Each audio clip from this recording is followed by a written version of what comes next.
Good morning, Nigeria. It's Monday, the 12th of January, 2026, and the political temperature is already rising. I am Samson Balogun, and this is Daybreak Live right here on Dominion Television, where power statements are questioned and authority is held to account. And I'm Oluwayemi Adelaka. The line making waves this morning comes straight from the heart of the federal power structure. Minister Nyesom Wike says, President Tinubu can sack me if I can't offer anything again. That's a bold statement, loaded with loyalty, confidence, and political calculation. Exactly. In a system where power is rarely relinquished quietly, such words invite scrutiny. Is it bravado, reassurance, or a strategic message to both allies and rivals? In a moment, I will bring you Daybreak news tracking the key political and national developments shaping Nigeria as the week begins. After that, we'll turn to newspaper headlines and analysis, cutting through the rhetoric and reading the intent behind today's front pages. Joining us is Afolabi, a public affairs analyst. And for a big story, accountability meets controversy. Serap versus INEC, the 55.9 billion naira election funds controversy, public funds, electoral credibility, and the demand for transparency, all under the spotlight. Well, it's going to be a very big one. With us for that conversation is Sak Nwoko, Deputy Editor of the Nigerian Tribune, bringing context, facts, and clarity to a debate that cuts to the core of democratic trust. And we round off with tracking the conversations Nigerians are having online and on the street. Interestingly, it is Monday morning. The statements are bold. The questions are necessary. This is Daybreak Live on Dominion Television. I like that. Good morning. Good morning to you. And Happy New Week. Happy New Week. It's a brand new week, actually, but the stories are not slowing down. At all. It's a very bold statement from Nyesom Wike to say, look, if I've got nothing to offer, let the presidency kick me out of office. But then in the part of the world where people rarely leave office on their own accord. Usually, I've seen people where, especially leaders across Africa, it's either because the people no longer want you, and then there is an uprising, then you get kicked out of office. In some cases, it is even death that pushes African leaders out of office. They rarely, even when there are a lot of allegations against you as regards whether you have mismanaged public funds and things like that, that originally in the Senate climb that I usually don't want to say would push you out, in fact push you out of office. You have to resign by yourself and then invite people, the necessary authorities to investigate you. But in Nigeria, nobody does that. Even when at the height of it all, nobody really says anything about stepping aside. But Nyesom Wike is saying, if I have nothing to offer the presidency, then let them kick me out of office. The question now is, what does Nyesom Wike bring to the table?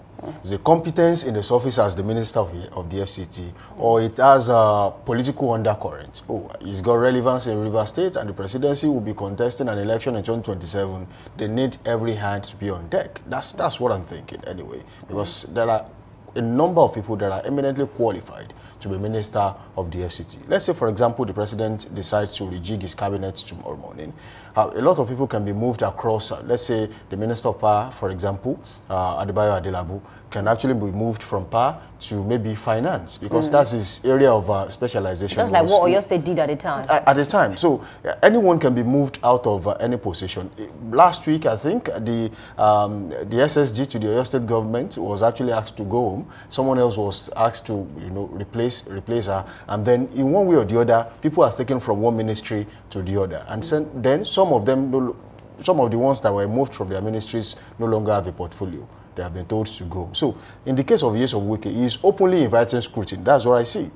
So, in his office, while some people will say, quite a number of people will say in the FCT there has been a number of changes. It's brought a level of competence to what they are now saying in the FCT, say for a little bit skirmishes here and there. But the truth is, they say it's been doing well, to an extent well. But then politically, what does it bring to the table for the president? Honestly, when I read that statement, I was not shocked actually, because I mean, knowing the kind of person that Wike is someone that will always say his mind. He doesn't care who is going to roll his eyes or not. So I think he was in his local government yesterday on Sunday. That's Obiakpo, and I think he visited about 22 local government in River State, and he left out the local government of Fubara. That was intentional, because I mean, how can you visit 22 out of 23? Maybe he doesn't just want to visit the local government. And he also said certain things that his appointer, if he thinks that he has no need of him again, he can actually sack him, because a lot of people are calling for a sack.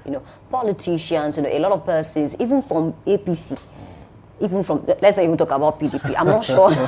So a lot of us are calling for a sack to say, no, this man is, being excessive and all of those. But then I don't know where Wike is buying audacity from, and I don't think it started from 2020. It's been long. If he's buying, that it must be a very expensive one. Exactly, because for him to be saying that, okay, even President Bola Ahmed Tinubu can attest to the fact that he doesn't use singular for himself anymore. We've been instrumental to his government, and then he has a way of balancing both sides. Because at the time he was saying that, okay, President Bola Ahmed Tinubu can say all that we are doing, and of course the people of Rivers State have enjoyed him to an extent, and they will give him his support. So he's neither fully here, not there. So I think the president is in a fix now, because he needs Fubara. He needs Wike, because the ordinary people of Rivers State will want to vote for Fubara. Why? Right. Because I mean, he appeals to them. But Wike has been in the game for a long time. He has a lot of allies. So I don't know how President Bola Ahmed Tinubu will play this game now, because I mean, the House of Assembly is not on Fubara's side. Because how can, if you already have two-thirds majority that is against you, that you're a gunner. So it depends on how the president will now intervene in this matter. But then I don't know. Fubara is now very surprisingly calm, because he was at an event yesterday, and then he was trying to tell the people that, okay, everything is going to be fine, let's be calm. And then impeachment process is going on. So I don't know what is playing out, because I mean, just came back from an event, and I don't know. Some analysts have also mentioned the fact that maybe because Wike can see that Fubara is aligning with his enemies. Because if you watch it, at certain events in the past, Fubara's event, you will see the like of Secondus, you see the likes of Peter Odili seated, and then maybe if Wike just say, hey, I actually allowed you to be in this position, and then you are trying to align with my enemies, and then Fubara will also not stop talking about this dog that is barking. He still mentioned it yesterday, so it's a lot to unpack. It depends on how the president will intervene in this matter, honestly. Well, let me quickly allude to what you just said. You said Fubara has been, hobnobbing with Peter Odili, who happens to be on the other side of happenings in River State, as against what Wike currently believes in. The truth is, Peter Odili is a long-term friend of the president. They've been there together. In fact, when they were governors, their tenures coincided. They were more or less like governors almost at the same time. So the truth is, one way or the other, Peter Odili still appeals to the presidency. A president who wants to win an election needs everyone to be on the same page.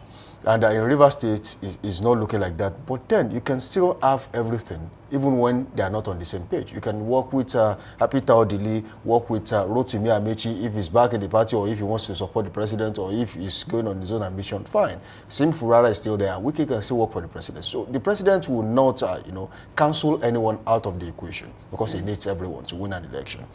The case of getting 25% in some places and then winning in some places, that's the current idea. And that is why I think the president has been able to poach most of the governors in the PDP to come join them in the APC. He knows that they might not likely win those states, but then they will get 25% of the votes and then win in some places, which will be enough to guarantee victory and passage into the next term in office. But the truth now is that as it stands, the president knows that a divided house in River State is going to work against him, because he won there in the last election. He doesn't want to lose places where he actually won before, but he wants to win in places where he lost, or maybe did not get required 25% of votes. And, when you look at the permutation of how he became president, I mean the president as it stands, people raise questions about 25% in some places, especially in the FCT at the time. That, oh, you did not get 25% in this place. Why? How did you do the permutation? But eventually everything went, was swept under the carpet. But as it stands,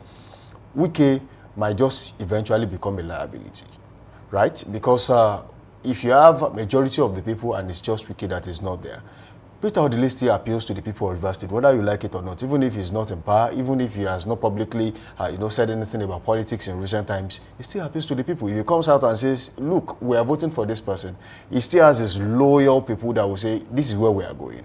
Sim Fubara is the sitting governor, and automatically, even if he cannot win Rivers State for the president, what I'm sure of is he will get him the 25% required. But then the president wants to win, so he wants to keep everyone in check. Fubara is calm because he knows that he has the support of the presidency. He knows that nobody will impeach him if the president says no. The worst thing that will happen in Rivers again is to install another state of emergency and say, look, it looks like you guys, the National Assembly can actually take over the Rivers State House of Assembly and said, we are suspending every one of you. The NAS will now take over oversight functions of Rivers State. So he knows that the rule is not against him as the governor. And he knows that the president understands what is going on. It is Wike still doing this thing. That, look, if you are not on the same page with me, you have no business being the governor of Rivers State. He's done it before, and he might just likely repeat it. But I think the Rivers House of Assembly are still under the whims and caprices of the presidency. He knows how they eventually became members of the APC. I mean, their principal, someone they are loyal to, is still a member of the PDP, but he hits on the same table with the APC. He wines and dines with them. And that's why the PDP, they are very angry with him in Rivers State, even in Nigeria. So it's becoming more of a complex situation. But I know that the only person that can bring this to an end is the presidency, just like you said. He might just bring all of them to the same table. The same way he did the last time that he reinstalled Fubara as governor of Rivers State. He might just do the same thing and say, look, this guy has just 4 years. And out of the 4 years, you have taken away 6 months, which means that in history, even if he wins the next election and becomes the governor of Rivers State for the second term, it will be there in history that he never finished his tenure in his first term. So 6 months is out of it. Why must you give him problem? And the moment you are giving him problem, automatically it means that he will not focus on governance. And if he doesn't focus on governance, who will bear the brunt? It is still the people of Rivers State. So the presidency knows what to do at this time. I just hope they do it on time before, the House of Assembly in Rivers State give Fubara more problems. Yeah, I think you're very spot on. And to think that, Wike and pick certain persons and then deliberately fix them in certain critical, positions just for days like this. I think a lot of times Martins, that's the Speaker of the House, has said that, okay, our leader is Wike. Several times, and they are even, I think they belong to the same local government area. So away from that, now let's talk about the vote. You mentioned something about the vote now. When I read the story yesterday, we also mentioned the fact that Obio Akpo, in the last election, gave about 40% of the vote. Compared to, he even mentioned that compared to some persons bragging about 5,000 votes. So he said, we are going to show them what we are capable of, using our vote. It's going to be a little bit tough. But I think the president now, I don't know what he's thinking now, because he's looking for a way to, favor Fubara and also, favor Wike in a way, or maybe he doesn't want to cross any exactly, of them. Try to placate him, because I don't think even the president has, 100% of Rivers State to himself. We have the likes of Ambichi, who is out of the equation, who is now in the ADC. So I don't think he has 100. So he's now looking for ways to, at least if I don't have 100%, let me have some certain persons to myself. So good luck to Wike, good luck to Fubara in this case now, because I don't know how they're going to do it. And of course, good luck to the president, because he's the one that is contesting for election, honestly. So I'm very sure he needs them. Exactly. He has to make sure that everything is in good shape. And he's a very powerful politician, very strategic. I want to believe that he's thinking about what to do to make sure that this side, is good and this other side is also good. And of course, the Rivers State people, I think they are the victims now, because a lot of things is going on. They are not even aware of most of these things. At the end of the day, they will have to vote, and of course, the vote will count. Well, just like you said about Obio Akpo, before Nyesom Wike left office, he recruited 10,000 youths and placed them in some positions. The moment Sim Fubara came on board, he sacked him. So these and more are the reasons why this man is angry and said, look, I installed more or less like what you call a structure And then the moment you came, you demolished it. And he doesn't know exactly why, but then he might likely know why, because he mentioned, and I will still repeat, he said if Fubara wins the election, the second term as governor, he's going to bury him politically. I mean, if some wiki says someone is going to bury him politically, he knows exactly what that person is capable of doing. And don't forget that Fubara has been with him for some time. He knows his modus operandi. He knows how he operates. So he might just be the right person to, demolish all the structures in cases he has. Honestly, and I think Fubara defecting to APC was the game changer. Yeah. I'm not sure Wike saw it coming. But then what do you expect of Fubara? Because the PDP as a stance is, and I don't want to call any name now, is going through a lot. So where do you expect him to go? PDP couldn't save him when he had crisis. And the only person that came to his aid was the president. So there's no point staying in the PDP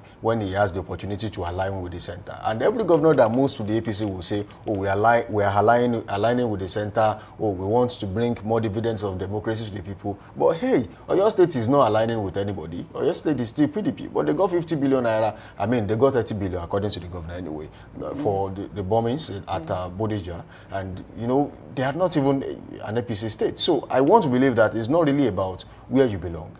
It's about how you are able to negotiate with the power, that be in the country. But I think that there's some, leaders, some governors now, they are not in the APC, but they have like a close relationship with the president. Because at the time, don't forget that even Governor Makinde said that, he had some meetings with the president, and even the president mentioned to him that he should help organize, the APC or your APC at the time. So I think he said it, several times that he worked for APC in 2023. And so maybe it's because of those, I don't know, really. And that will be something that really angered some people, because if you had a closed door meeting with someone, especially the president of the country, nobody expects you to come spill the beans outside. And the governor did exactly that. He came out and said everything and anything they said behind closed doors. Some are really angry that happened, especially public commentators said, look, this is the president. If you had a one-on-one conversation with you, that is not meant for the print. But if there are details that are meant for the print, not because you are angry. If you are angry, there are things you still don't say. But that really cooled the relationship they had. I don't think there's ever no permanent enemy or friends in politics, and the only thing that matters is interest.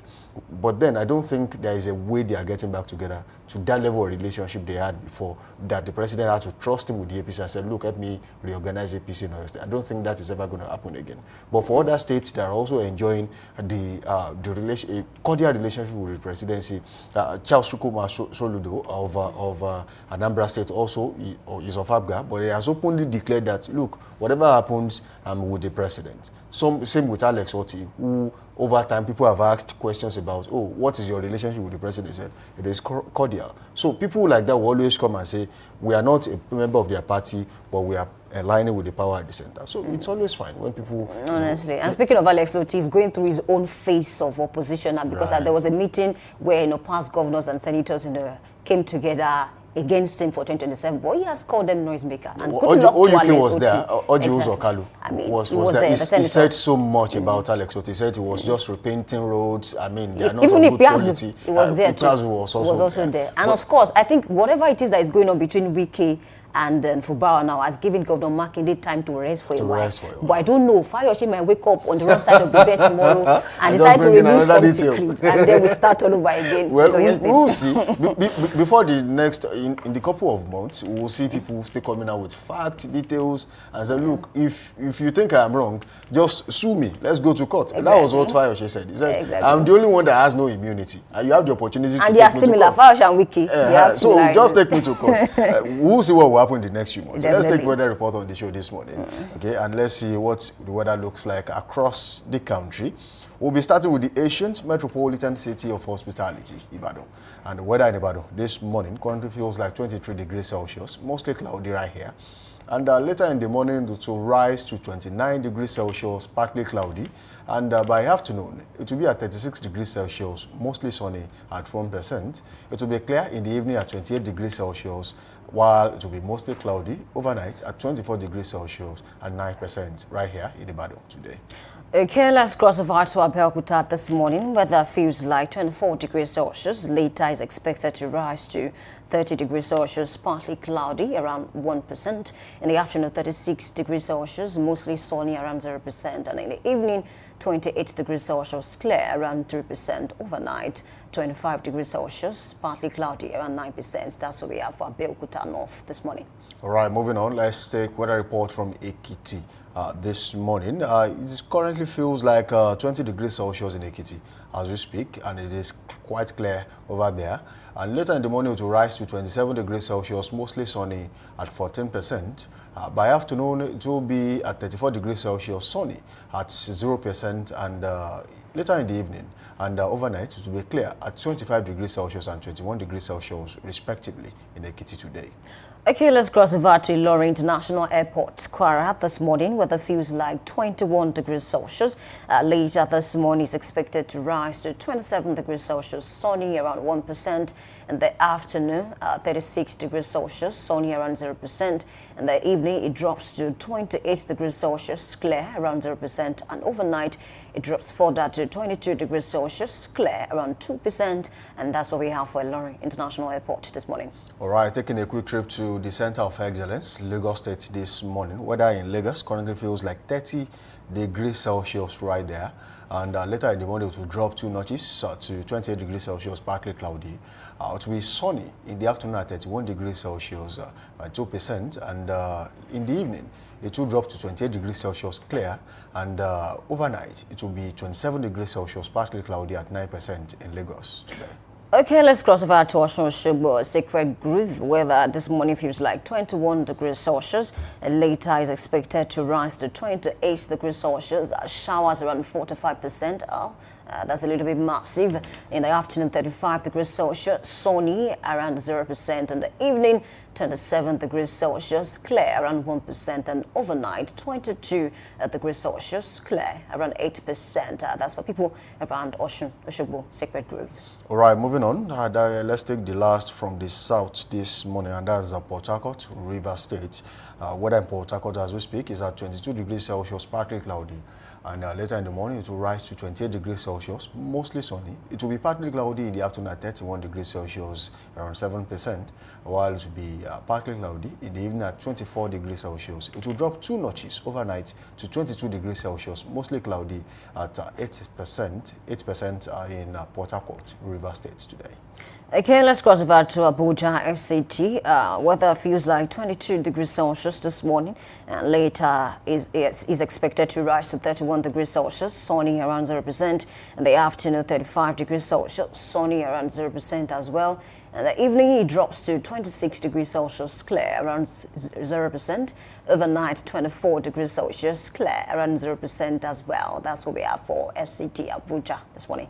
All right, moving on, joining Yemi in the North Central, and that is talking about Suleja at Niger State. As we speak, weather in Niger State is at 21 degrees Celsius. That's a slight difference to what we have in Abuja.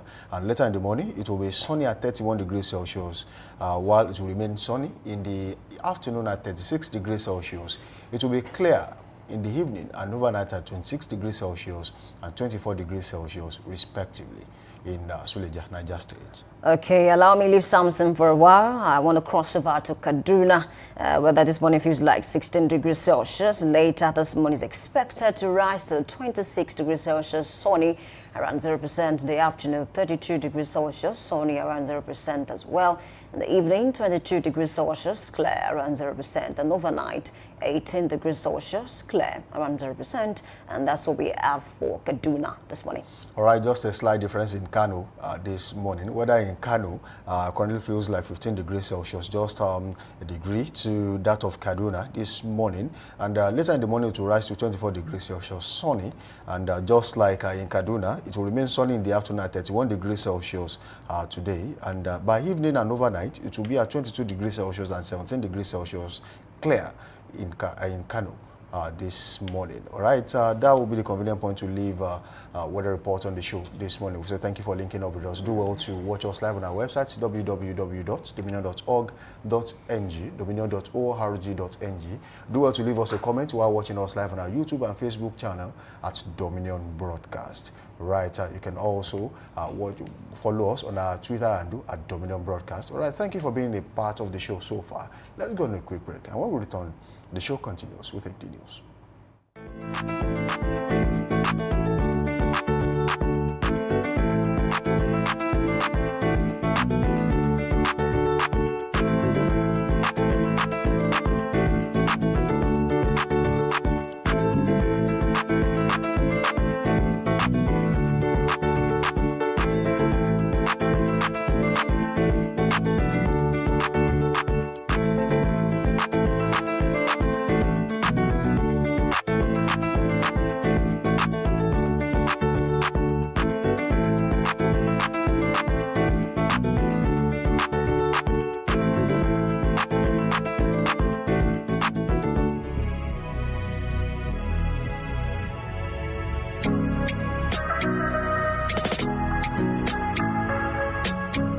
Need a professional space to bring your vision to life? Dominion Television Studios offers state-of-the-art facilities perfect for your next broadcast, commercial, corporate video, or live event.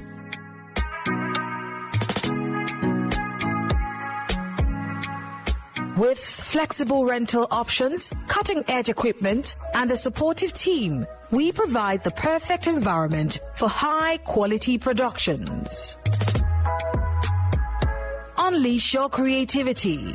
For bookings, email us at marketing@dominion.org.ng. Call us on 0705 506 1061 or 0916 101 1061. Check us out on Instagram, Facebook, LinkedIn, and TikTok at Dominion Broadcast and on X at DominionCasts. Book your space today. Dominion Television, your channel of choice.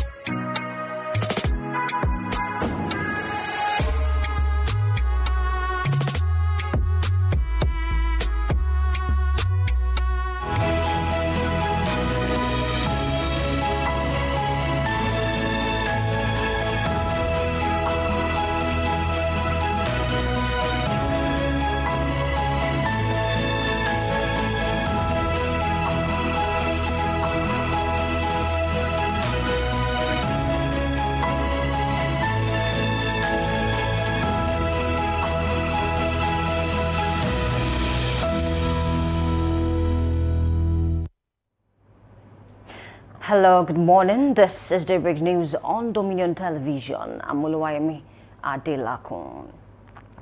The Federal Ministry of Health and Social Welfare have directed federal health institutions to stop paying salaries to members of the Joint Health Sector Unions, JOESU, and the Assembly of Healthcare Professionals following their ongoing strike, which began on November 14, 2025. The directive was contained in a circular addressed to all chief medical directors and medical directors of federal health facilities. According to the ministry, the action is in line with the federal government's no work, no pay policy, which takes effect from January 2026. The circular, signed by the Director of Hospital Services, Dr. Abisola Adegoke, on behalf of the coordinating minister, instructed hospital management to strictly enforce the policy against all striking JOESU members and any other staff who may join the industrial action. The ministry also directed hospitals' heads to ensure that essential services, including accident and emergency units, labor wards, and intensive care units, continue to function throughout the strike period. The Nigerian Army has intensified security operations across parts of Kwara and Niger State to curb banditry, kidnapping, and other criminal activities in the north-central region. The commander of the 22 Armored Brigade, Brigadier General Nicholas Rume, disclosed this during the 2025 Nigerian Army social activities at the Sobi Cantonment in Ilorin.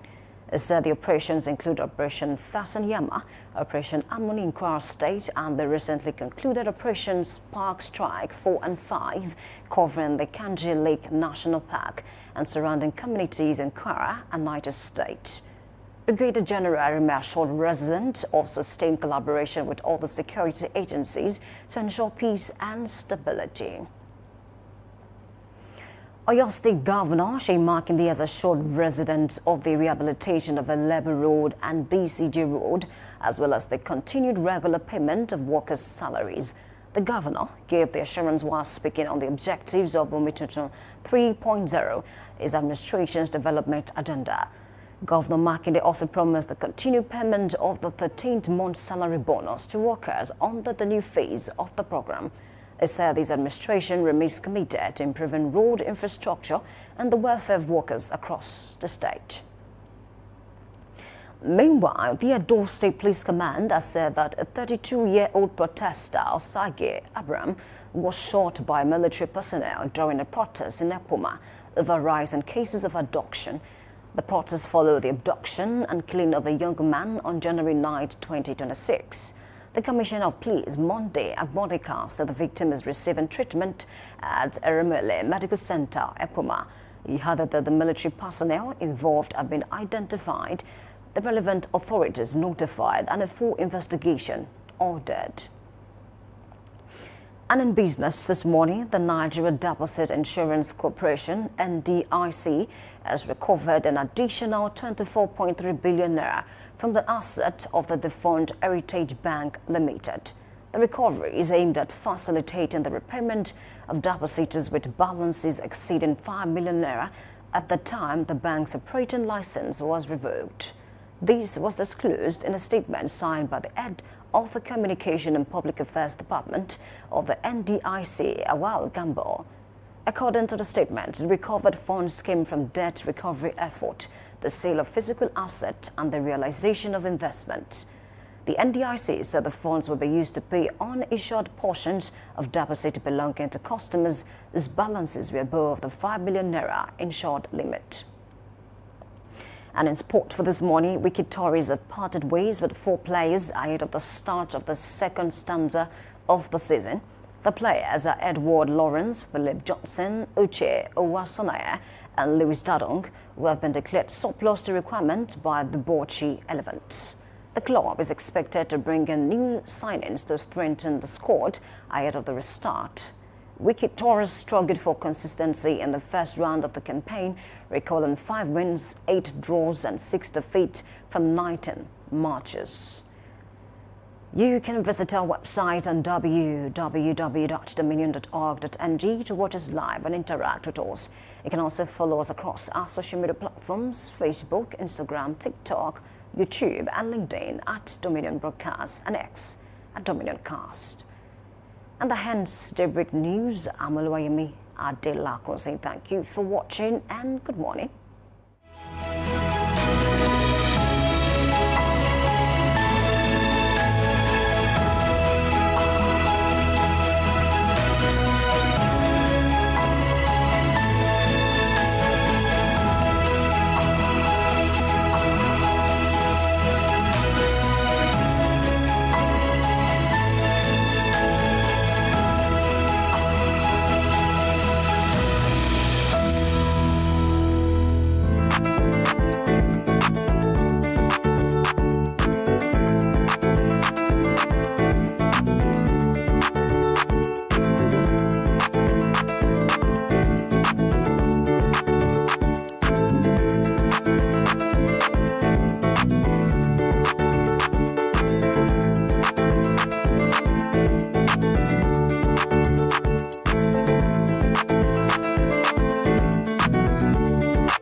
Live from the heart of the action. Welcome to the nerve center of Next Level Broadcasting.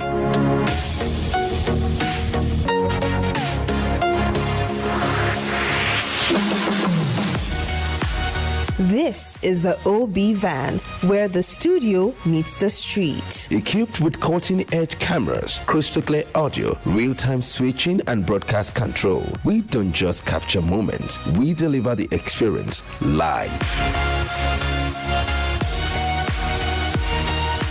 Anywhere, anytime, from stadiums to red carpets, breaking news to buzzing festivals, weddings, birthdays, and all sorts of ceremonies. We bring the world to your screen in real time. It's not just a van, it's a complete mobile production house, a command center, a broadcast beast. This is more than a broadcast. This is the OB van difference. Live, loud, limitless.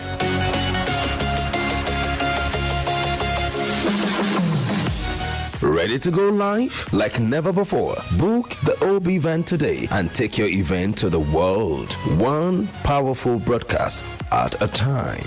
To book, call 0705 506 1061 or 0916 101 1061. Email marketing@dominion.org.ng or visit our socials on Instagram @Dominion Broadcast. Dominion Broadcast, your channel of choice.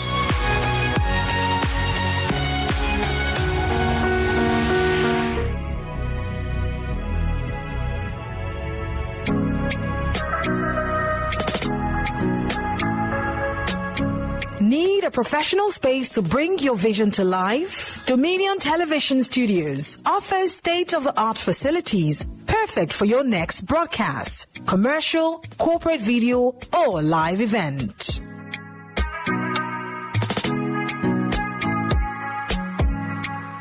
With flexible rental options, cutting-edge equipment, and a supportive team, we provide the perfect environment for high-quality productions. Unleash your creativity.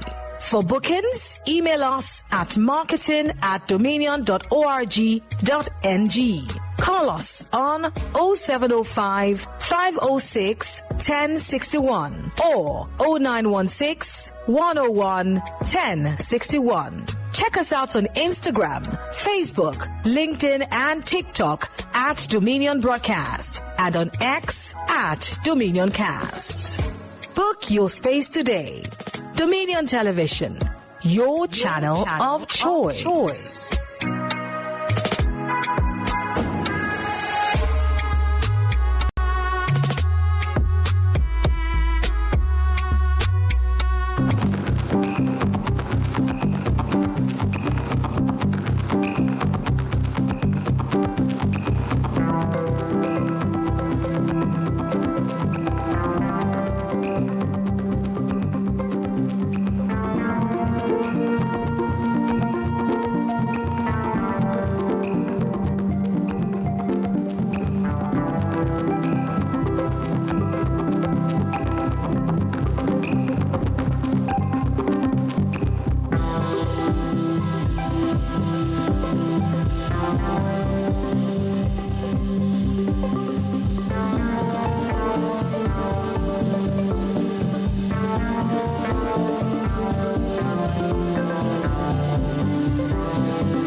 Welcome back. Thank you for staying with us. This is Newspaper Headlines and Analysis. I'm Oluwaimi Adelako. And this morning, I have with me in the studio a public affairs analyst, Falabia Falame. Welcome on board this morning. Good morning, and how are you? I'm very well, thank you. Okay, so the national adrenaline is quite high, and of course the politics is eating up. But then allow me start with something that has nothing to do with politics. We'll start with this day. I have this headline that says Chimamanda serves legal notice over son's death. Sanwo-Olu orders probe, and that headline, is with a lot of writers. So let me read this too. Author demands certified copies of all medical records. One to addresses alleged inconsistencies in Irake's statement. Let's talk about the story. It's quite sad. I mean that, there's a popular writer lost one of her sons, and then according to her, it was due to negligence because, the boy was just a little bit, I think warm at the time, and then they took him to the hospital, and then something, a little bit sad happened. They gave him more than the dose is supposed to be given, and that led to the death of the boy. And according to Chimamanda, this is not the first time that certain person will be doing this. What do you make of all of this, really? Well, that just tell you the situation of our medical hospitals and our health facilities in Nigeria here, and then I will relate that to why we need to call back many of our politicians, our leaders, who neglect the proper taking care of our health sectors and travel abroad. If the president has been using any of these, if the governors are using it, if the rep are using it, if those in the assist of our assembly are using it, and our big men are consistently focusing on our health sectors, we may not have all these events happening. It's just so sad because I also have witnessed one. Look, for example, right now, UCH is on strike, and we will lose count if we start counting the number of deaths that have happened due to that strike. And when you go to private private hospitals, you see them flock up. The places are jam-packed, and because of that, they put up anything just to maintain their hospitals and keep people that out of ignorance keep going, and because health is wealth, And it's very sad. When I read that story yesterday, I was I see that the government has abandoned its people and abandoned the health sectors, and that was why I don't know the calling of this probe right now, because it's not the first time that is happening. We've had cases of where a particular military officers went into the hospital, destroy everything, and intend to kill some of those nurses and doctors for the negligence in the result of the son's death. I think that happened around 2002 when such happened, and I personally had an encounter of such. We have a case where we had a particular a story that go on viral, where a particular man was diagnosed, and they said they have mosquitoes in his body, whereas it was as a result of the camera that took the particular scan that gave rise to that. And until the man got abroad, before they detected that nothing was happening. You know, when somebody told you that you are going to be diagnosed, you are going to go through some surgery, immediately some sickness fall on you, and you felt like death is closer. But when somebody is telling you that you are getting better very soon, we are doing this, and after we do this, you will get better, you start seeing yourself recuperating from activity will start coming into your life, and you see yourself getting better.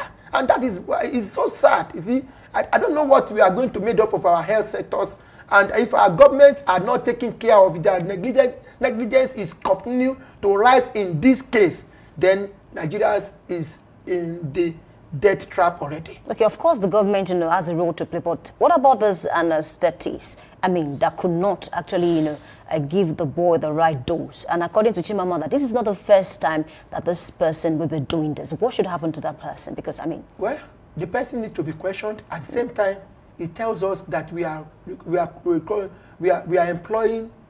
hands that are not fit enough. We have many of these centers, health schools that are on ground now. But where are the doctors? Where are the nurses? Many of them, after training here, they find themselves abroad, and we are left with the ones that we are to do it. Even if the person has been reported the first time, the second time, it means that person is due to be changed or sacked out of the place. But when they cannot get other hands to work, what will they do? They keep giving a kind of warning: don't do that again. The next time, don't do that again, because they cannot find another person to replace he or she. And that is why you find these cases on right now. But the deed has been done. What are we going to do? What are we going to do to prevent such occurrence again? Should be our focus right now. And that is where I want to call on the government to see that we have proper trainings of those who will have come into the health sectors or the schools to train, and in employing them, they get another training on ground. They are training and retraining to a particular point that you can be certified that yes, anybody attending to patients is doing the right thing. If we are not doing that, then we are closer to grave. Everybody is closer to grave anyway. May the Lord be with us on that. And I want to believe that issues like this will not come up again, so that people can be safe. Let's talk about this headline on Nigerian Tribune.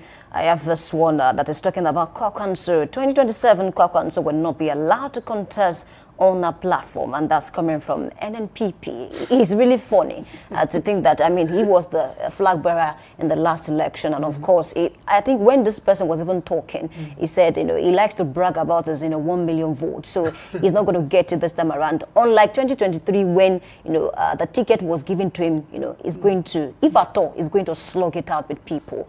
And then what you make of that? Because, I mean, even the body language of Kwakwanso at this time is saying whichever party is going to, they must be ready to either give him the presidency ticket or the vice president ticket. Well, that tells you that Kwakwanso himself is going down already. The political value of Kwakwanso is no more there. And we know Kwakwanso when he was in the Senate, when he was governor. I know they used to brag of 1 million votes, 2.5 million votes coming from Kaduna. Right now, we have a situation where the vote has been splitted. Now we may be getting an INEC who will be on his toe to see that those underage that are voting, that is giving them the belief that they have 2 billion votes, 1 million votes, is no longer to be there. And that tells you that, some of them are already losing their political value. Kwakwanso is losing his political value as long as his party is not in agreement with him. You can see that at the point he was bidding for the vice president, he was asking if he would be on the seat of the ministers with the president. You know, Okay. you know, that was the time he was asking for coalition, and he was putting up a bid that to me looks too much for a man who just won a state. You know, and I want to also ask what have happened to all his other chapters in their state. Come to your state right now. They have so many meetings. They have factions upon factions here in your state. A time was when a man who was formerly with the president, with the sitting governor, was leading a faction, and at the time they lost, he came back again. You know, they make use of him to gather other people to come into the party. And right now, I can tell you boldly that the MPP, whatever party that he has claimed to form on ground, is no more there. What if he defects to the APC and he becomes the running mate? No, whoever that defects to APC, all sins are forgiven. You know, that has been their slogan. If he defects to APC, and APC felt that his political value is still high, if they gave it to him, I don't think they will win in that state. Really, if he goes the running mate to president, because there was a time that a lot of we heard rumors about the fact that the current deputy Shettima might be dropped. If Shettima is dropped, all Shettima's camp and supporters will go into the opposition. They will go to the opposition. You know, yes, there are rumors that, but it's not going to change the card. The card still remain Muslim tickets. Okay. The card will remain Muslim ticket, and you understand what is going on right now about the Muslim and the Christian in Nigeria. So if Kwakwaso want to put up anything, I don't see Kwakwaso becoming better than Shettima. I don't see Kwakwaso becoming better than Shettima. That is me, and that was why I would say that Shettima is even vertical value is even very high than that of Kwakwaso. Yes, he won his state. Yes, he has gathered some, but some of his members too are already thinking otherwise how to leave the party into the seat in the ruling party, because they understand that those who find themselves in the ruling party are getting better offer than those who are in the opposition. And until the opposition come out to redesign the political space and give the people the best option as presentation during their campaign, these sitting presidents and this party may readily come back again in 2027. Okay, let's talk about the opposition for a moment. I'm taking another headline from Nigerian Tribune. It says defection, death, court cases leave Labour Party with 0 senators. ADC gains displaces Labour Party in third position. AGA, NNPP, SDP, old one seat, 8. Let's start with Labour Party. What's the fate of that political party now that the former presidential candidate has left? ADC has put up all his manifesto, all his formation under the neck of one person, Peter Obi. I don't agree with that. I will agree with the body language of Atiku is also saying I want to contest. He said it several times. Yes, let Atiku keep saying that so that he can keep becoming more valuable. You know, maybe Atiku drop that statement that he's not going to contest, then it's no more valuable. It shows that, that is the strength of a politician. You keep saying that you have this formula, you have these followers, you have this formula. Tell them that you want to contest, even when you know that you, in your mind, you're not going to contest. You know, just like when Bakari was saying that he's going to contest the presidency. You know, he gave us the money prophecy that yes, he will come out and contest presidency of the APC with anybody who is coming up. And that was when Bola Ahmed Tinubu was also contesting. You know, look at Oshibajo. Oshibajo after presidency and after losing the presidency seat, primaries. Who is Oshibajo right now? You will not hear of Oshibajo that is in Ibadan. If you will be surprised to see that this morning Oshibajo may be in Ibadan at a seminar on Ring Road, addressing some people that are not. So this political value is no more there, and that is just it. Atiku is a politician. He knows the political language that he need to maintain until the last day, where the people in his party will say no, we have picked another person. Talking about Atiku, Dati Baba Ahmed, that's the running mate will be through a subtle jab over the weekend. Yes. And he said in 1992, while he was a serving corps member, Atiku was contesting for presidency, and he's still contesting. Yes, because he still has his strengths and he still believes in his followers. Atiku also contests with MK Abiola in 1993, and he was dropped for MK Abiola. It's part of why he was dropped that made Obasanjo to pick him as the vice president, because he actually won Adamawa, and that was what gave him the Turaki of Adamawa. He won that Adamawa, and the vice president became the governor at that time. History will always stand in. Yes, let's Dati Baba keep saying that whatever he has said has also given Atiku a kind of advert to tell you that Atiku is not a small boy in politics. Atiku has his political strength. He has the wealth to take care of all that. At every state, Atiku may likely have 1 or 2 wives there, and that is his formula. He has his followers, but the truth of the matter is that his value is depreciating, and as the politics in the country becomes stronger, the likes of Atiku may just be forced to go back to the board as the political board chairman. In every particular political party, they have board councils. So, but for now, Atiku will not drop that statement telling you that he's not going to contest. It will not happen, and that is why, as he keeps saying that, and his followers who believe so much in him, we still putting more fuel into it, and that will tell the person who wants to contest to come into him and negotiate and tell Atiku, this is what you give us, this is what we'll give you, this is what we'll give you, to make him realize that, okay, if you are going to give me this and this and this and this, then I might be likely thinking at dropping my ambition. But to drop the ambition right now is not going to happen. Atiku is somebody that can come back. He contested under the party of Bola Ahmed Tinubu now against the sitting governor then, president then, Jonathan. He contested the primary that brought Jonathan in as the president. So Atiku he knows all the nooks and crannies of this state, of this country. He knows those that he need to pick to make his followers in each state. Atiku is a big person in politics. Apart from Bola Ahmed Tinubu, Atiku is the next person before I cannot talk about Obasanjo, because they take the ticket that made Obasanjo the second person that made him to come back for the second time. Obasanjo Atiku 2003 was Atiku's handmade. He did the work. He worked the analysis. He brought the people in. So Atiku is not new. He understands what he's saying. And the truth of the matter is that he knew that the strength may not be there. Speaking of Obasanjo, you mentioned him. Now that I watched a clip recently, and then a lot of Nigerians before now have been asking that why is it that OBD has never supported Atiku? And he said, hey, for people who have read his book, if he decides to support Atiku, God will not forgive him.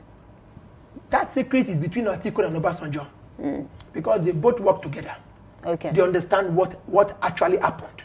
It was at the case of the power supply and power distribution. Then that the president put in charge of Atiku to work and do things. And he's also made it in a particular interview that they never knew that it will run that way. They actually pay all the money and there was no result for it. You see, Obasanjo may not, if you know Obasanjo very well, he's somebody that when he close allies with you and you disappoint him, he even when you just have one reason for the sin, Obasanjo may not forgive you. And he's looking for the opportunity to expose what you have done. That is just him. Okay. Forget about Obasanjo. He's also a politician. He's also a politician. Okay. He's also a politician. He was a Nigerian military president, and he was a Nigerian civilian president.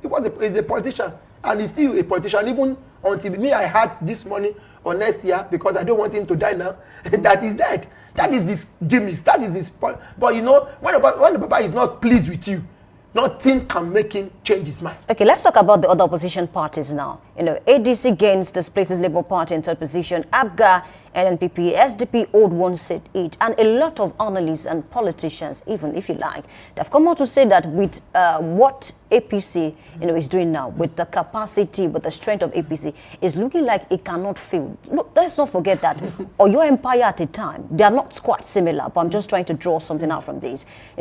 Expanded to the corners of Yoruba land, and it was because of that expansion, it was that expansion that led to the fall of Oyo Empire. So APC now, yes, is strong, about 28 or 29 governors, and of course senators, speakers and the like. Do you think APC as a party has what it takes? How can they manage this so-called expansion that it will not look like what happened to PDP the last time? APC will soon fall, and the kind of falling APC will fall this time around will be in pieces. Like you said in the Yoruba Empire, it is better you have them very few than you have them very large, because every person will want to dominate his or her own territory and decide and dictate for his people. But president is strategic according to a lot of persons. According to who? The president strategically motivation is, okay, now Oyo State is, let's come to your state. Right now, who is the leader of the party in Oyo State? Who? You told me. There was a time that, Makinde said the president asked him to organize Oyo APC, and he said he wasn't going to do that. Who is the leader here now? Will you tell me that Akpankala is the leader will you say the Minister for Power is the leader for part of this party in Oyo State? Or will you tell me that is Teslim Folari, former governorship candidate? Or will you say it's Ajimobi's wife? The three of them are in charge. But who is the leader? Presently, people are even rallying more around Ajimobi's wife than they rally more with the Minister for Power. Because that is just it. You go see, and each of them has their followers. Ajimobi has his followers, even after death. Till date, he's loyalist. Is it Mama's kind of politics and leadership as at the time the husband was alive was such that he created a kind of portfolio that made many people to surround him. He has many aides, he has many essays. He created the platform for many people to flow. I can count of not less than 12 myself. Or people I can even show you their houses. He made them to flow. He brought up a platform that people will want to even work with her than they will work with the husband. But how do we want to suggest Teslim Folari and that of the Adelabu? By Adelabu? Because you see people who have worked with him the first time that he contested, the second time that he contested and lost, are already thinking otherwise for his third time coming. Now, who is the party leader here in Oyo State? That one. Two is that, yes, the party is becoming bigger. But the truth is that as they become bigger, they become too powerful to control. The president is just there. Okay, let's just wait for the Oyo State election. That will tell you where we are going. That's very near. And of course, a lot of persons will always say that Osun is a peculiar state. But good luck to the people of Osun State. But then Accord Party several times have released a statement to say Adeleke is their sole candidate, though there are discourse, between the party. But I don't think time will permit us. It was created. It was created. It was intentional. Okay, next time we'll visit that conversation. Big thanks to you, Afolabi Thank you very much for being a part of this discussion. Of course, to the audience, thank you for joining us.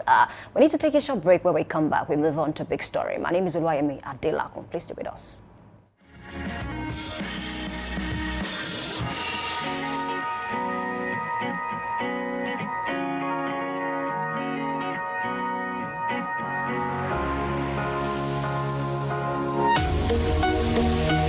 Live from the heart of the action. Welcome to the nerve center of Next Level Broadcasting.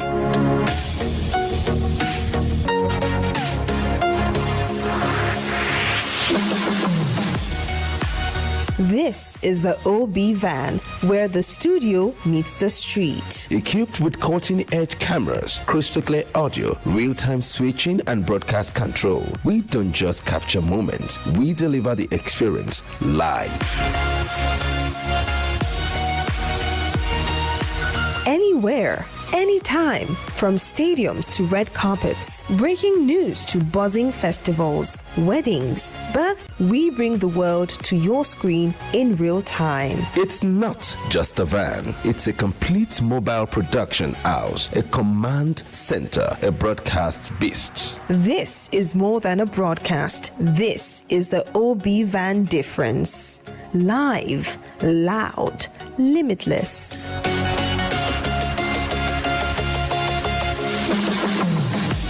Ready to go live like never before? Book the OB van today and take your event to the world. One powerful broadcast at a time. To book, call 0705 506 1061 or 0916 101 1061. Email marketing@dominion.org.ng or visit our socials on Instagram @Dominion Broadcast. Dominion Broadcast, your channel of choice.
Good morning and welcome to The Big Story on Daybreak Live, where we dig beyond the headlines to examine the issues shaping democracy and national conscience. Today, we turn our focus on a legal and moral confrontation that strikes at the heart of Nigeria's electoral integrity, SERAP versus INEC, and the controversy surrounding 55.9 billion naira in election funds. At a time when public trust in democratic institutions is fragile, questions about how election funds are sourced, managed, and accounted for are not just financial concerns, they are democratic imperatives. Samson Balogun is my name, and thank you for tuning in. The Independent National Electoral Commission, INEC, is constitutionally entrusted with the responsibility of conducting free, fair, and credible elections. To carry out this mandate, the Commission receives funding largely from public resources, taxpayers' money, approved through budgetary allocations, special intervention funds, and election-specific appropriations. The 55.9 billion election fund at the center of this controversy reportedly emerged from allocations meant to support electoral logistics, technology development and deployment, ad hoc staffing, and operational preparedness for past generation of general elections. However, concerns arose when questions began to trail how these funds were spent, the transparency of the procurement process involved, and whether Nigerians received full value of the money allocated. This is where SERAP, the Socio-Economic Rights and Accountability Project, steps in. Demanding accountability, SERAP insists that INEC must publicly explain how the 55.9 billion naira was utilized, arguing that secrecy around election financing undermines public confidence in electoral processes. Beyond this figure, the real issue is electoral credibility. In a democracy, elections are only as credible as the institution that manage them. When huge sums are spent without clear, publicly accessible breakdowns, it raises troubled and troubling questions. Was the money efficiently deployed? Did financial opacity contribute to logistical failures, delayed voting, or disputed outcomes? And most importantly, can Nigerians trust an electoral process that lacks transparent financial accountability? It's a very big question. SERAP's legal challenge is therefore not just about money. It's about the soul of Nigeria's democracy. The election is around the corner. Questions have to be asked. It confronts the long-standing culture of institutional opacity and asks whether electoral bodies should be held to the same standards of openness that demand from political actors in the country. That is where we are this morning, and these are very big questions we are going to be asking. Joining me in the studio is the Deputy Editor of the Nigerian Tribune. I have Sam Nwoko, a public affairs analyst, definitely is a good governance advocate, as we call him here. Sam Nwoko, good to have you in the studio. Good to be here. Good morning, listener, and Happy New Year. Viewers, Happy New Year. The people are asking big questions this morning. Yeah. SERAP is asking big questions.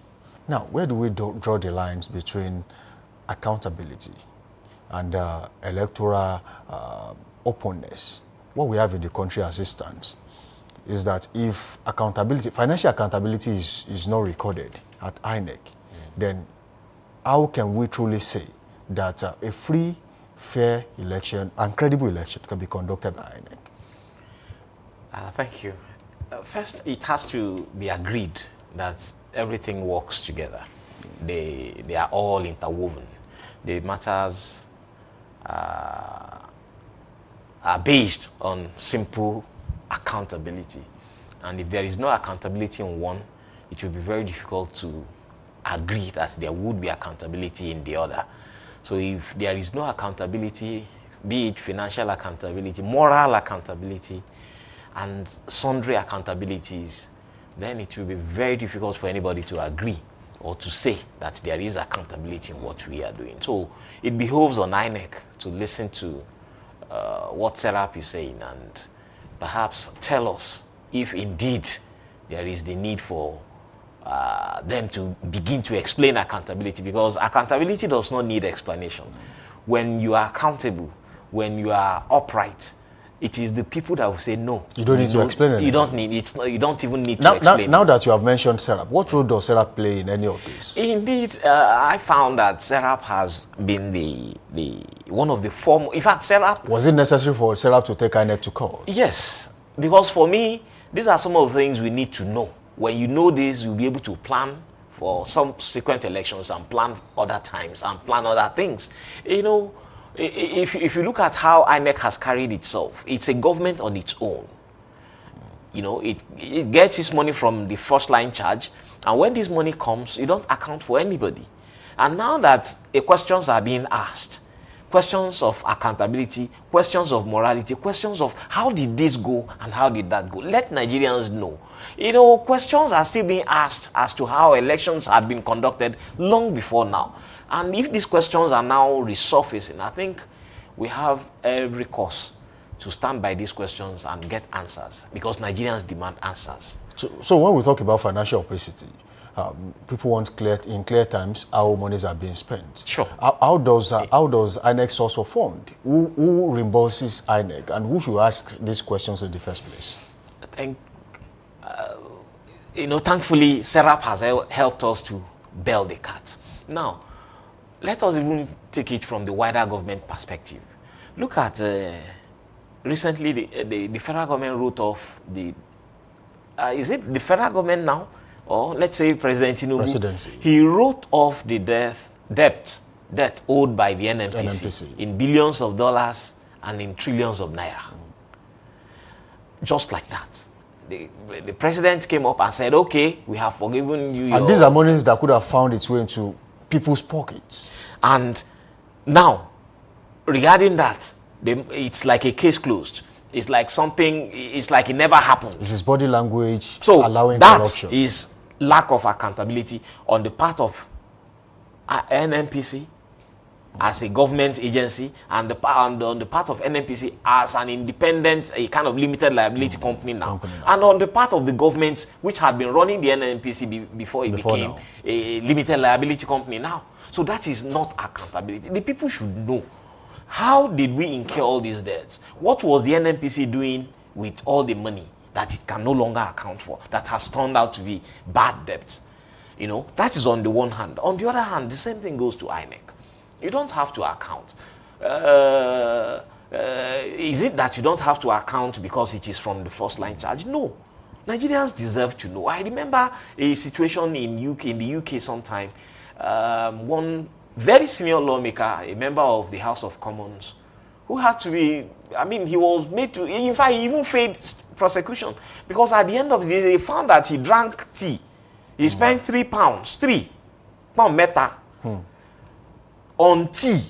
And they said he didn't deserve to spend the £3. And they removed him and sued him.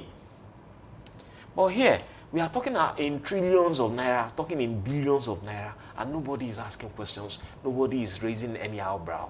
And like I said earlier, we thank Serap for coming up to ask these questions. And I will always thank that organization, because even if you are complacent, that organization has not been. I don't know, I have never worked with Serap, I only read about them. And you find that they have always sued, asking questions, you know, pointing fingers, raising eyebrows, raising concern, and so on. And this is one other one. And now that the searchlight has been beamed on INEC, we hope it might answer some of the questions. We will say, well, now we have a new INEC chairman, and he might not be able to. But hey, this is like people who are running a civil service. So there should be records. So the chain is unbroken. There should be records. If a director leaves, another director takes over. So what are you taking over? What did the previous director hand over to you? So these details should be made available, even if it's in summary. Let Nigerians know, you know, how much was voted for social election, how much was spent on what, how, why. I remember voter registration exercises. the issuance of voter cards, it became a very big problem for INEC at some point when they seemed overwhelmed. I was about to ask you this particular question, but Yes. then before you go into it, let me just ask you properly. Okay, on election days, or even before elections, INEC do face logistical challenges. Yes. Are these mainly because some monies were misappropriated or misused, or most likely maybe siphoned by some people? If I will use the word, I will not say misappropriated, siphoned, or misused. Let me say they were not properly deployed. If they were not properly deployed, that would tell us that, okay, if you needed to use 16 buses, what have you been doing between the time of the previous election to the coming election when you didn't know that you are going to need 16 buses? So on the day of election, it becomes a problem. You go to riverine places in, let's say, the creeks of Ukumagba or creeks of Andoni. You begin to hear that election materials have not arrived as at 4 p.m., as at 2 p.m., 3 p.m., and so on and so forth. It becomes a problem. So what plans have been put in place? How did you deploy the funds for which you had made a request and for which the budget had been, approved? So if it is not appropriated, if it is not siphoned, if it is not properly deployed, this is the time to answer these questions and say, okay, Is INEC truly legally obligated to reel out this info? well, constitutionally, we deserve accountability. It may not be written in black and white, you know, but at the same time, if you are doing a service to the people, you have to be accountable to the people, and it includes financial accountability, which has been demanded now. Financial accountability does not end at, okay, we received 5 naira and we spent 5 naira. How did you end up spending 5 naira? You know, in mathematical questions, when we were in secondary school, some of our teachers will say, okay, I will mark the workings more than the final answer. Yes.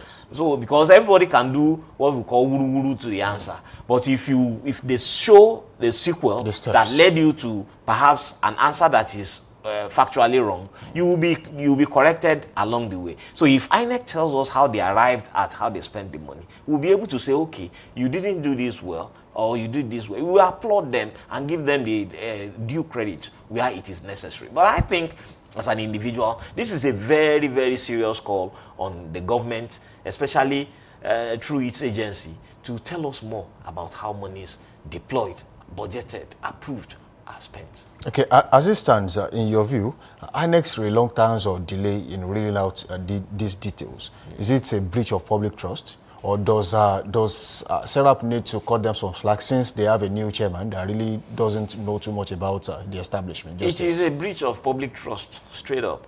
No, let's not sugarcoat it. And for the new INEC chairman to be able to stand up cleaner, if there's anything like that, if he needs to stand up more straight, if he needs to stand straight the more and be more acceptable in terms of accountability, then he needs to look into this and say, okay, the previous INEC did not do it. Here are the records we have. We are going to do it, and we are going to tell you how accountable we are to ensure that once that belief is established, once that foundation is laid, it will be very difficult for people to come back to say, oh, this INEC is not accountable. Because if you are not accountable in little things, it's difficult for people to trust you with bigger things. So it also behoves on the new INEC chairman.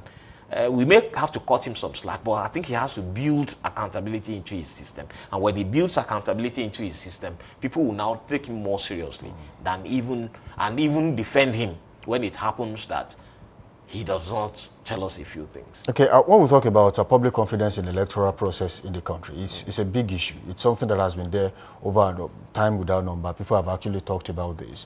Most of the times people would say, oh, our votes do not count. They really don't want to come out to vote. That's where we have had issues of low voter turnout. Now, when we now add the issue of financial opacity, when INEC cannot really account for what has been allocated to them, how badly would this damage the image of INEC, especially amongst the Nigerian people? The unfortunate thing is that INEC has INEC and the Nigerian police don't have good image. They don't. You see, we have to tell ourselves the truth.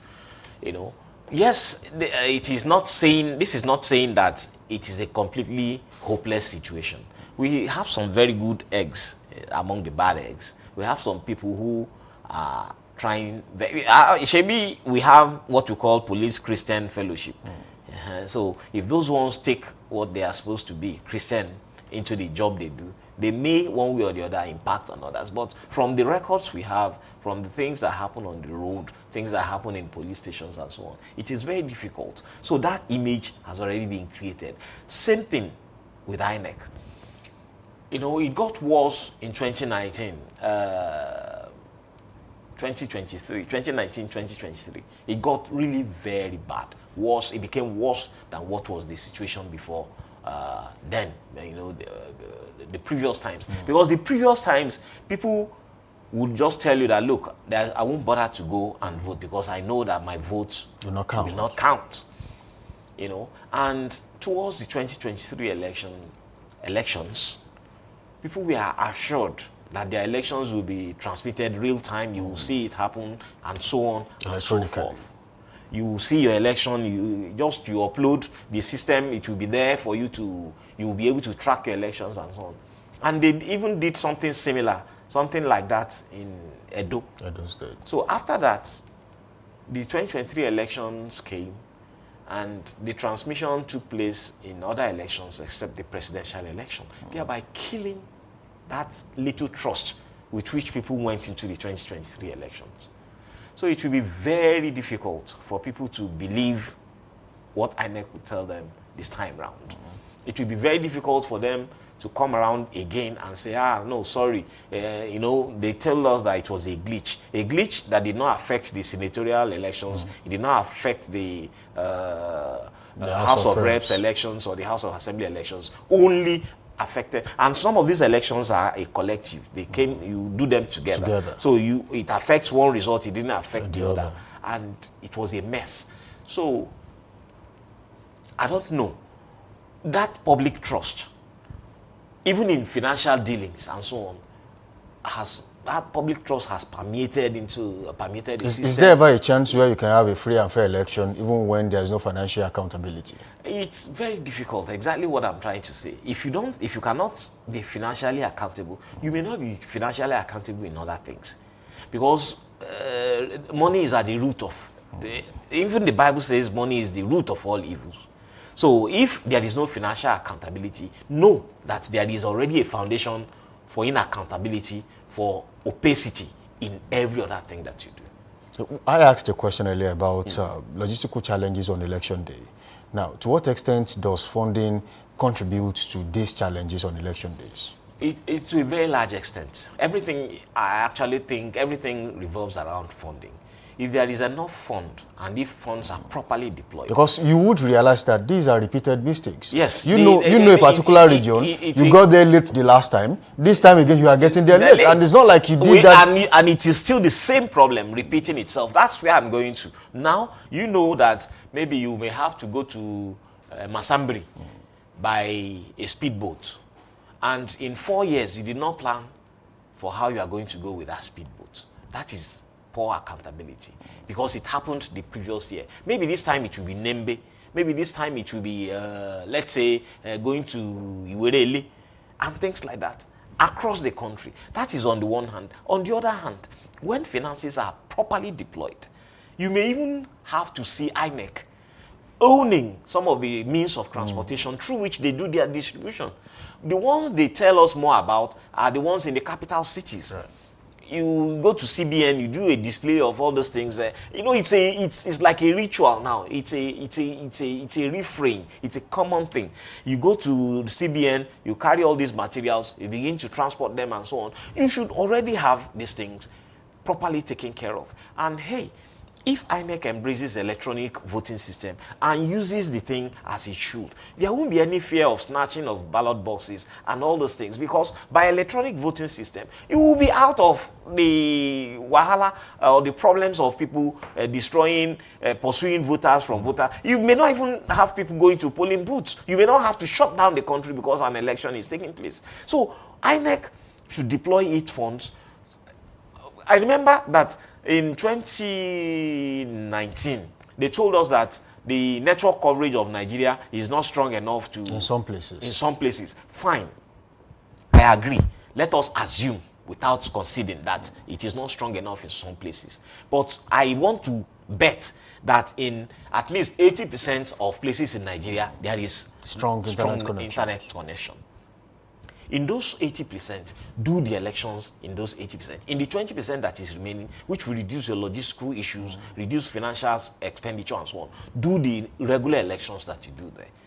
Let's have the 80% on electronic system. All the state capitals, 36, should have strong internet connection. There are major towns.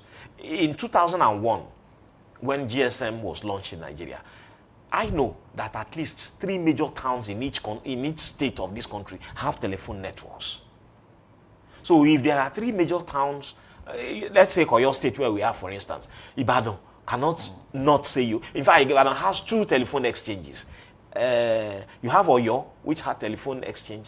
Ogbomoso had telephone exchange. Let's limit it at those 3. Go to Kano. You have Kano. You have Hadejia. Then, before the creation of Jigawa State, you have Kano, you have Obije, you have some other towns in Kano State. Go to Katsina, you have Charanchi, and all these communities. You know, all the three towns that have telephone exchanges, that have strong networks, do election in those places using the electronic means. It will reduce the logistical problems we are going to face in the previous one. So what I see at the base of all those things is opacity. Lack of accountability in the elections itself, lack of accountability in the logistics that are provided for you to conduct the elections, and lack of accountability in the funds that are made available to you. Now let's talk about the suit. If the court rules in favor of Serap, what will be the fate of institutions like INEC and some other institutions in the country? What does it mean for them? What it means is that Nigerians will even get better information. Nigerians will be able to say, okay, this is how we spend our money. You see, government complains of, it's only when things like this happen that you begin to hear of lack of funds. If this matter by Serap sees the light of the day, because sometimes Serap will sue and you never hear anything about the matters again. If this is pursued and INEC is brought to the court, because even at the court, they will begin to tell you, you begin to get snippets, you begin to get some information through the evidences presented, tendered in courts, yes, presented, through the evidences that lawyers would, through accusations and denial of accusations, you know, prosecution and defense. You hear some things. Now, if this matter sails through, what it means is that we will have better accountability. We will have a place. We have a place where to place our budget. We will have a point where we can say, okay, this is where this money went to.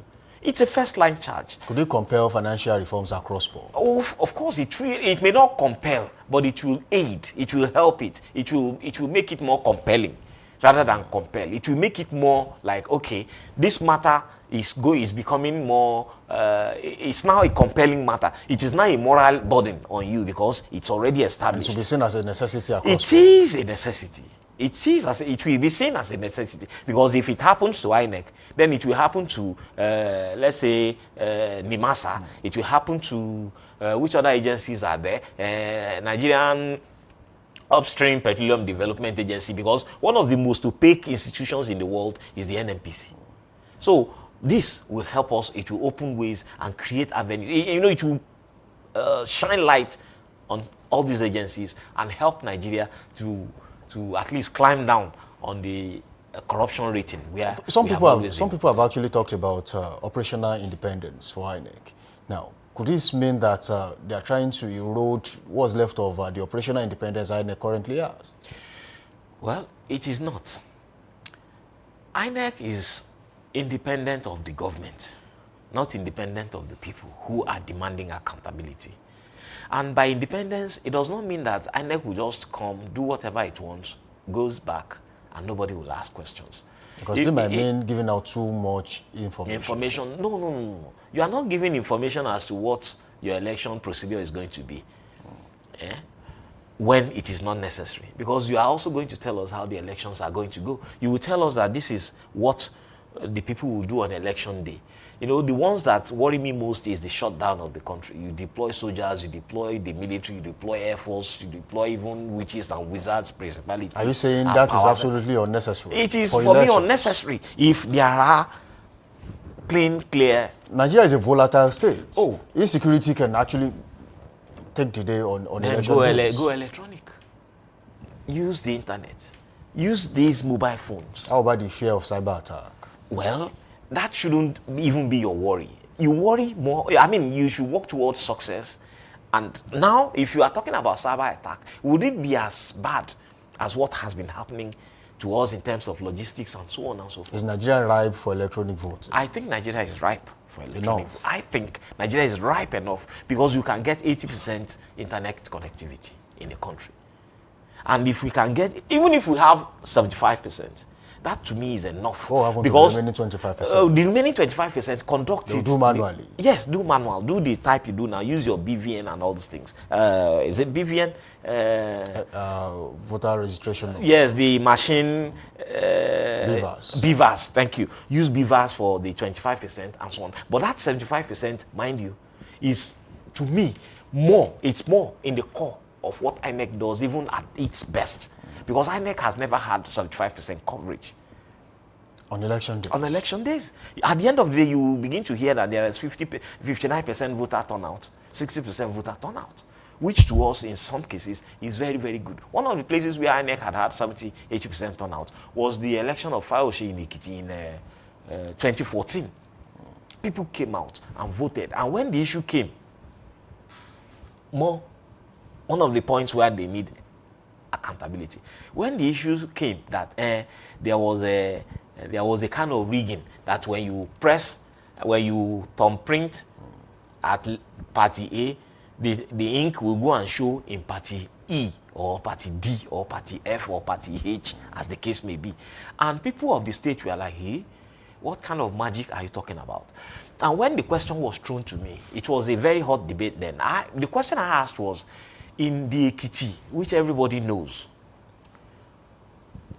12 or 15 Ekiti people voted in this place, and they all voted in one direction. And the election was declared at that place, so that very place, and they heard the results.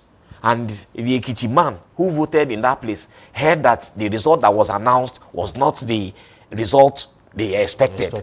Because all of them voted in one direction. My brother, that place go hot because the Ekiti man is brave and he will stand up to his principles. But that didn't happen. So if INEC knew that they can have that in state capitals, I'm using state capitals now, use state capitals and 2 other major towns. Test run. Do this thing. You have 4 years to any the general election. You can do this. Don't you think this might just make vote buying a lot easier? Politicians could just gather people in one position and say, look, you vote right here and then you get what's due to you. That is also part of the things they are going to work on. If it now means huge, because that will involve so much of resources, then you now begin to work on a framework on election expenditure, which is part of the things that were already in Electoral Act before now, which has not been in force. There is vote buying even without electronic. I know that a lot of people will vote in the cocoons. Some people will vote on the go.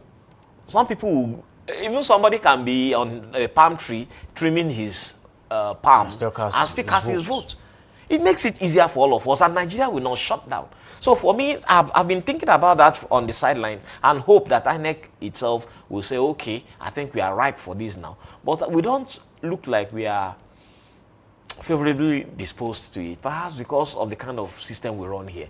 Then regarding the vote buying, which may become rampant, it will not. I don't see it getting more than can be handled. Because before you can do that, It can be worse than what we have. it can be worse than what we have now. You can't even have the resources in the sense that you are not the only one contesting. And then confidence would have been higher. You know, so when people's the contestants' confidence is higher, they are going to monitor more, and they are going to say, okay, this is the direction to go. And if the people themselves know what they want, they will be more confident to vote that, look, I'm not voting because I am compelled to vote. I'm not voting because this is party or something. I'm voting because this is the person I know can do this thing for me. And then your money may not matter. Could unresolved financial questions lead to post-election litigations? It's also part of it. It's just that one of the things that keep the post-election litigation regarding financial expenditure, one of the things pulling it back or drawing it back from being one of the issues is that all the parties involved, one way or the other, find ways to circumvent the system and ruin the financial regulations. You know, they always circumvent the financial regulations, and in the end, nobody will be able to point fingers. So that's because lack of transparency is also at play. Okay, if SERAP is demanding accountability from INEC, can SERAP also take it upon itself to ask politicians questions too? Oh, sure. You know, perhaps that would be an Is extension of INEC it. is SERAP doing enough in that area as we speak? As we speak, no. Not quite. Because they have not asked that question. And perhaps if SERAP has done one, then let other organizations take up the other. You know, I know some organizations are also trying to ask those questions, trying to tell INEC and the security agencies now and the financial regulatory agencies to monitor politicians and their spendings. During the election period. Especially during the election period. Not just, you know, because the election period entails the time of declaring, even your election primaries. People spend a lot of money. I know a few politicians who will tell you that after all I did for you. I know a politician that they gave him money to use for election. They told him the wards and units he was going to be To cover. And use for election is give people money, vote buying. I think around 10 p.m. or between 10 and 12 p.m. he left the state. By the time he called me the next morning, he was outside the country. He had gone with the money. And he's still outside the country as we speak. And it has gone... It disappeared. It's going to 10 years now this happened. Now, what he did, was it in the interest of the people or just for himself? He did it for himself. He said it. He said because he had already invested in the people. Investment, politicians' investment. Then the party trusted him because he had worked for the people. Over time. Over time. And the party now said, this person can handle this. So they gave him the money. It was a lot of money then. It was almost 5 million naira back in the days, which was a lot of money. And they said, okay, this person has worked. We can trust him. They trusted him. And he disappeared with the money. He felt he wasn't getting what he wanted. He wanted to work for the people, but he saw that in working for the people, in serving the people, the others with whom he thought they would be serving the people, were serving themselves. So when he saw what he needed, serve his own interest, he scrapped. Bought a ticket. And I know that a lot of people in his unit, in his constituency, were saying, let him go. The guy has suffered. Nigeria. They say, let him go. He had suffered OTG.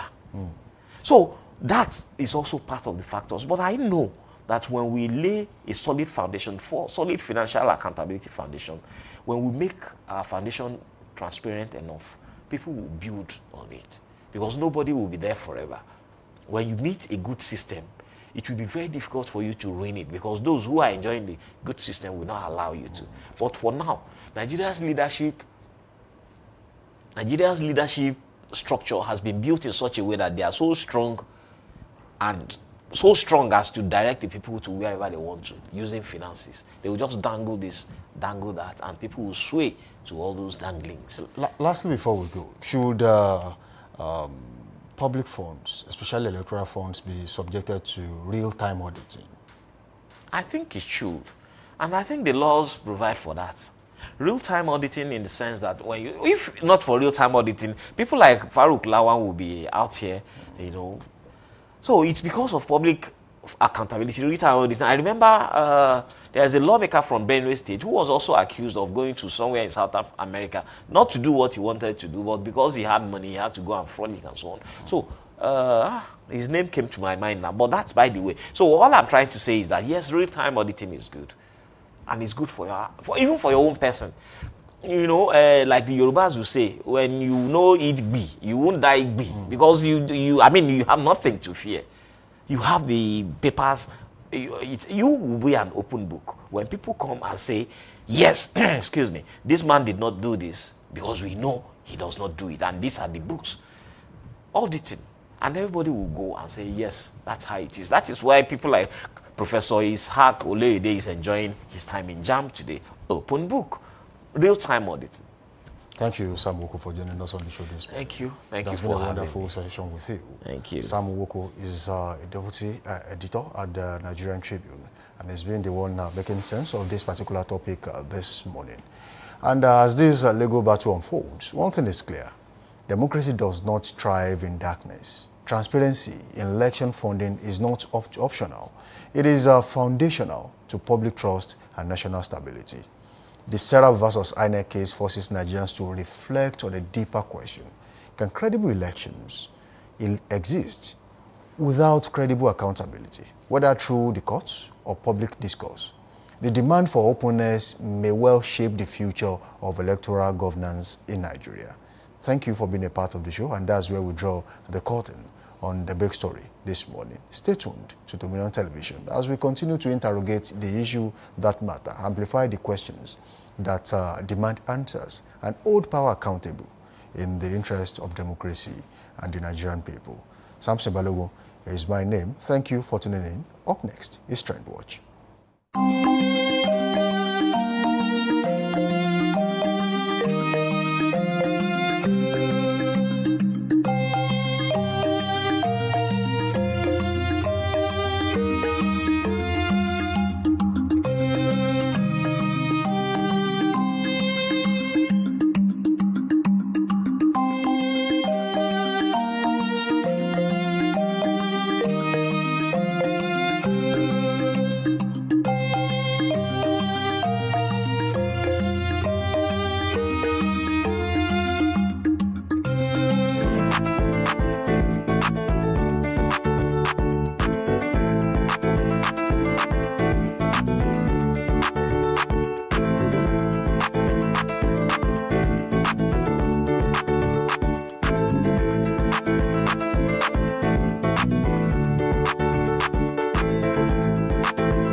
Need a professional space to bring your vision to life? Dominion Television Studios offers state-of-the-art facilities perfect for your next broadcast, commercial, corporate video, or live event.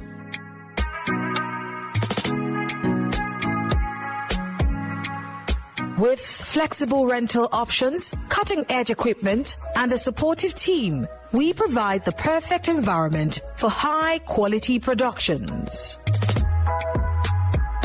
Unleash your creativity.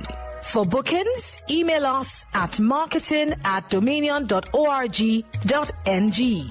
Call us on 0705 506 1061 or 0916 101 1061. Check us out on Instagram, Facebook, LinkedIn, and TikTok at Dominion Broadcast, and on X at Dominion Cast. Book your space today. Dominion Television, your channel of choice.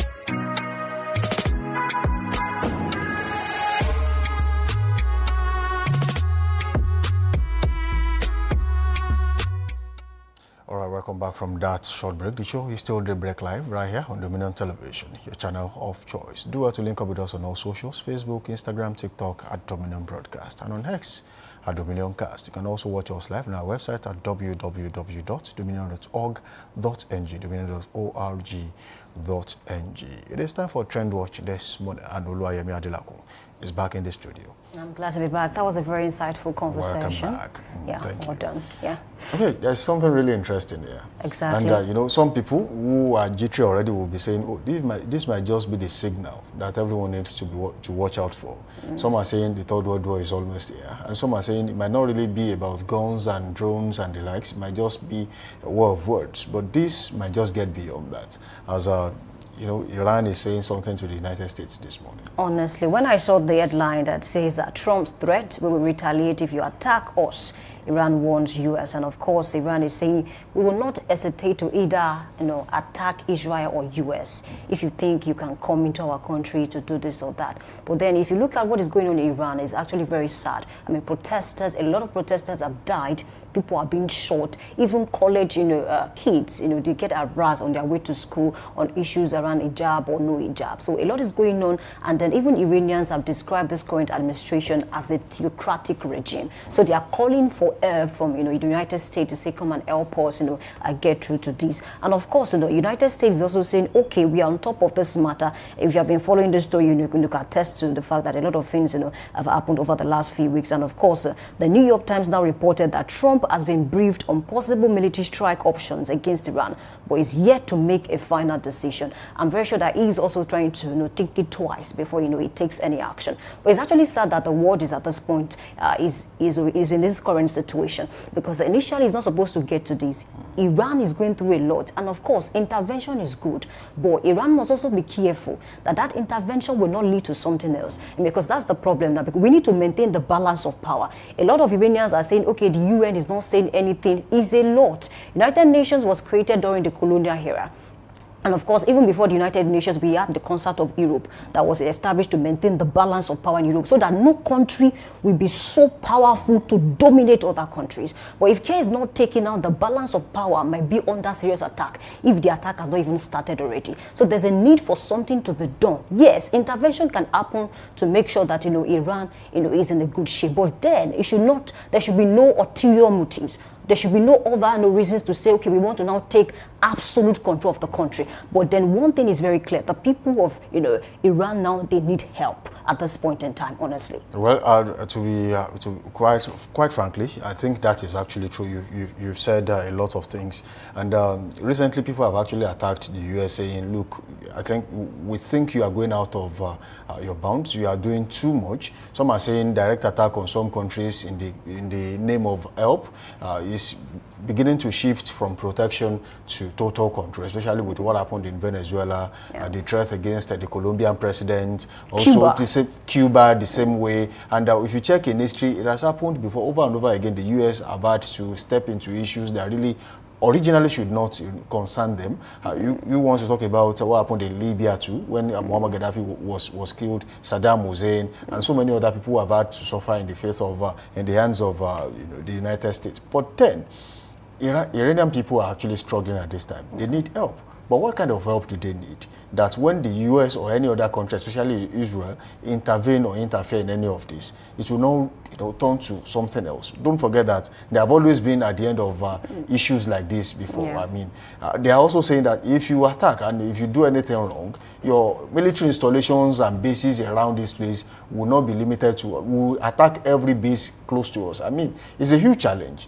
And I just want to believe that it will not lead to a total collapse of world order if this is not well taken care of. Don't forget that I think it was still on this show that we discussed why US is so powerful, especially in the UN. I mean, I don't think you can correct anyone that actually feeds you, that gives you breakfast, lunch, and dinner. If that person does anything wrong, even if you're going to talk about it, you might be tagged as a rebel. You might be tagged as a rebel. I mean, the regular meal might not come again. I mean, the US also threatened to pull out of the United Nations recently, I think that was last year, saying, look, we'll just stop every form of funding that we give to you. And I think as of now, the US funds the UN by about 80% of the total revenue. So it says a lot about why the US can do and walk away with so many things, and nobody will really say a thing about it.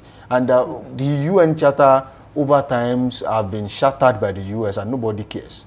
It's really sad because honestly, I mentioned concert of Europe, that one failed too, because the likes of Otto von Bismarck, they tried to maintain balance on power through diplomacy. But can diplomacy really work in issues that we have on ground now? We also talk about the League of Nations that failed woefully because a lot of fight happened and then the League of Nations could not do anything. Now we are talking about the UN. The UN is also going through problems as well. So it's left to, I don't know who can come in at this point in time. Iran needs intervention, but the intervention should happen without necessarily trying to take over the country as a whole, because there's something about Trump. I think he has a liking for Monroe Doctrine that was established many decades ago that has been recently recasted as Monroe Doctrine, to say that no external country should have should influence in anything that has to do with America. But then America as it is now is trying to take ascertain itself, or maybe take over as the big brother, as an authority over other country. Yes, this is good, but then we should be very careful. If not, the balance of power, a lot of things will happen, and then one country will now assert dominance over the other country. It is not so good for the world, because we don't want a recap of certain things that happened in the past, honestly. You see, it's quite sad that in all of this, some of the other big wigs across the world who people would have thought would say something about what's going on across the world right now, they are really, aside from public statements, press statements like, oh, we condemn in all totality what the so-so country has done in so-so place, I don't think there has been any form of action. Yeah. And it's really sad to see that countries like Russia, countries like China, they haven't really said anything about this. Look at the case of Venezuela, before we go very quickly. The case of Venezuela, they have a relationship with China, and the US went there, picked the president and his wife while he was sleeping. Until now, aside from the statement released by China, nothing has been done, and it's really sad that this is happening. I think there should be a situation where everyone comes to the table and says, look, you cannot do this and do that. There are rules. The UN Charter is still there. I think it should be reverted, and people should really talk about this more than we are currently saying across the world. Okay, honestly, let's take it.